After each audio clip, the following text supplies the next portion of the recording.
Salut. Alors aujourd'hui on se retrouve pour une nouvelle vidéo où je vais faire des macanes d'Asie, c'est des gâteaux comoriens avec ma mère. C'est l'un de mes gâteaux préférés comoriens et du coup on va vous faire la recette en espérant qu'ils soient aussi bons que les siens. Ah bien sûr. Ouais. Bravo Sakina. Bah. Alors du coup on va vous montrer les ingrédients auxquels on a besoin pour cette recette. On a besoin d'1 kg de farine, de 200 g de semoule de blé dur fine. Faire attention à tout. Il faut un verre de lait de coco, mais si vous n'aimez pas le lait de coco, vous pouvez mettre un verre de lait écrémé ou demi-écrémé avec de la crème fraîche pour que les gâteaux ils soient plus mous et plus aérés. Une pincée de sel et une pincée de cannelle, sans oublier la levure boulangère. Là on a mis 2 sachets avec de l'eau. Et puis on va mélanger tout ça. Là on va commencer à mettre le kilo de farine. Du coup il faut verser le kilo de farine en entier. N'oubliez pas de vous laver les mains avant de les faire et retirer vos bijoux. Parce que c'est cracra sinon. Du coup on va verser les 250 g de semoule de blé dur fine. On mélange pour que ce soit homogène et qu'on ne voit pas la différence entre la semoule et la farine. Voilà. Une fois que c'est bien mélangé, on va mettre la levure boulangère, c'est-à-dire les 2 sachets mélangés à de l'eau.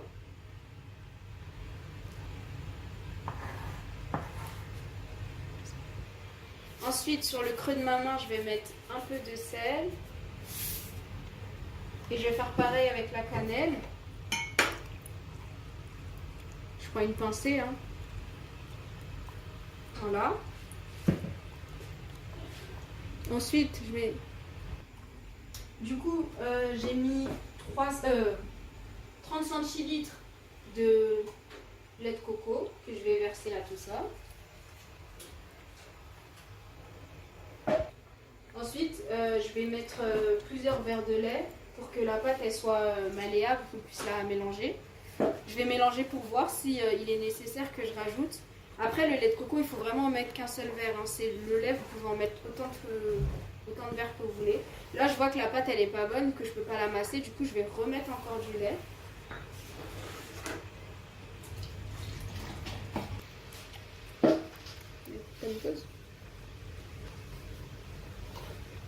Pareil, hein.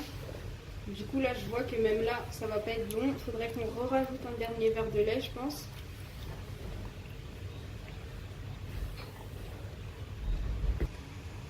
Là on en est à notre 3e verre. On verra s'il est nécessaire encore d'en rajouter. Là pour l'instant je fais avec une spatule mais je masserai à la main. Pour l'instant je vois pas, enfin, c'est pas nécessaire de masser à la main. Alors du coup, pour le 3e verre, il faut mettre la moitié d'un verre et pas un verre entier. Parce que du coup, on a une pâte trop molle, j'ai dû rajouter de la farine et là, je masse à la main pour avoir une pâte un peu plus... Enfin, un peu moins souple. Enfin, moins liquide plutôt. Alors du coup, j'ai fini de malaxer ma pâte. Je vais la séparer en 3 parties. Je vais vous montrer un peu à quoi ça doit ressembler. La pâte, elle doit être comme ceci, elle doit être un peu élastique. Mais dur aussi. Du coup là c'est ma première partie et mes 2 autres parties. Je vais la mettre là. Du coup la pâte va falloir que je l'étale. Alors du coup on prend un rouleau et on aplatit la pâte de tous les sens. Hein. Mais il ne faut pas qu'elle soit trop fine parce que du coup après on va faire les formes pour que les gâteaux on les fasse cuire.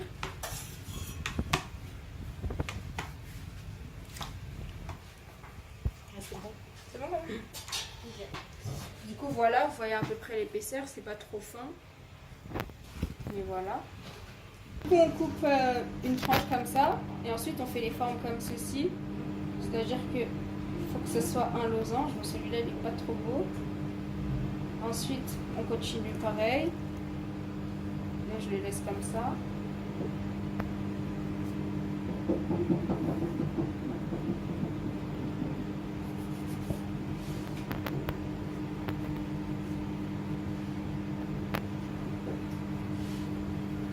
Ah oui, et du coup, dans la pâte, on n'a pas mis de sucre parce qu'on va mettre du sucre glace à la fin. Et ça sert à rien qu'il soit trop sucré. On recommence. Après, c'est toujours la même étape, hein, c'est toujours pareil. On sépare en deux et puis après, on fait des sortes de rectangles en losange. Je sais pas comment on peut appeler ça. J'ai peur de couper les autres en même temps.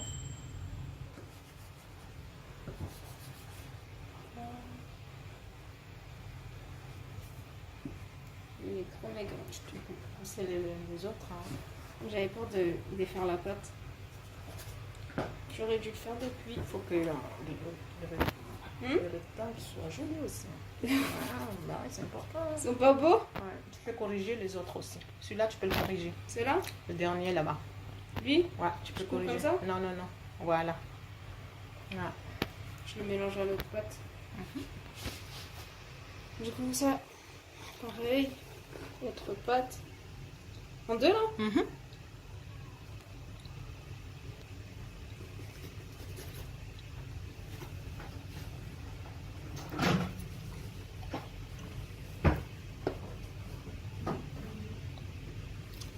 Et ce gâteau, vous pouvez le manger avec de la sauce aussi. Hein. Si vous n'aimez pas le sucre, c'est très bon qu'on mange avec la sauce.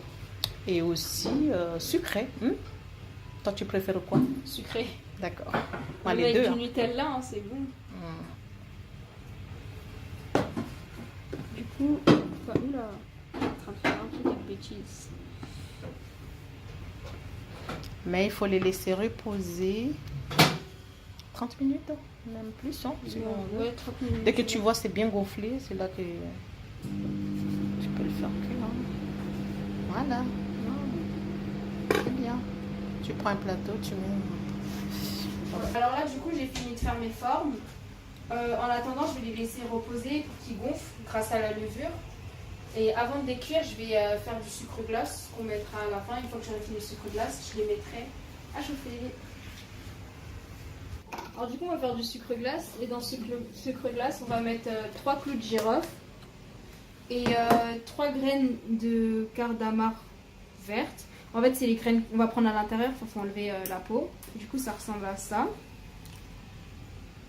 Ensuite, on verse tout ça dans le sucre et on va le mixer dans le Thermomix et ça va faire du sucre glace. Et je vous montre ça dans quelques minutes.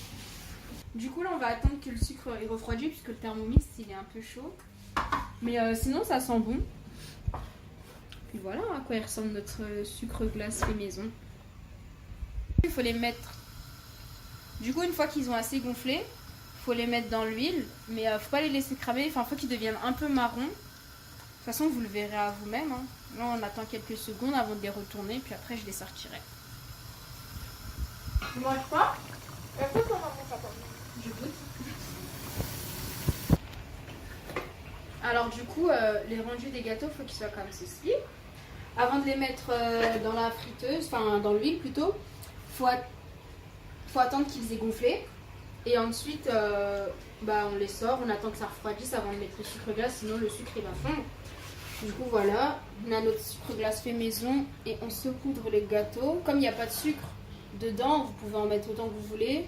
Après, le sucre glace, pas obligatoire, vous pouvez mettre du Nutella à la place. Vous pouvez le boire, vous pouvez manger ça avec un verre de thé pour le petit déjeuner. Alors pour le goûter. Alors du coup, il faut que le gâteau il ressemble à ceci, soit saupoudré. Vous pouvez le tremper directement dans le sucre glace, c'est plus pratique. Ce que je vais faire avec tout le reste. Et voilà, c'est mieux de le manger dans la même journée, comme j'ai dit, ou alors pour le lendemain matin.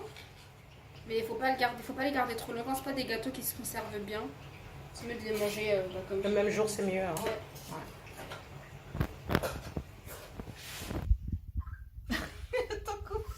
Bon bah du coup voilà, on a fini les gâteaux et on a du thé. Et il ressemble à ça à la fin une fois qu'on a trempé dans le sucre glace.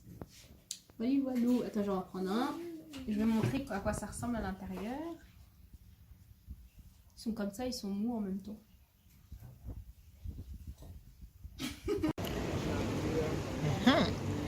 On a nous pas tout kiré.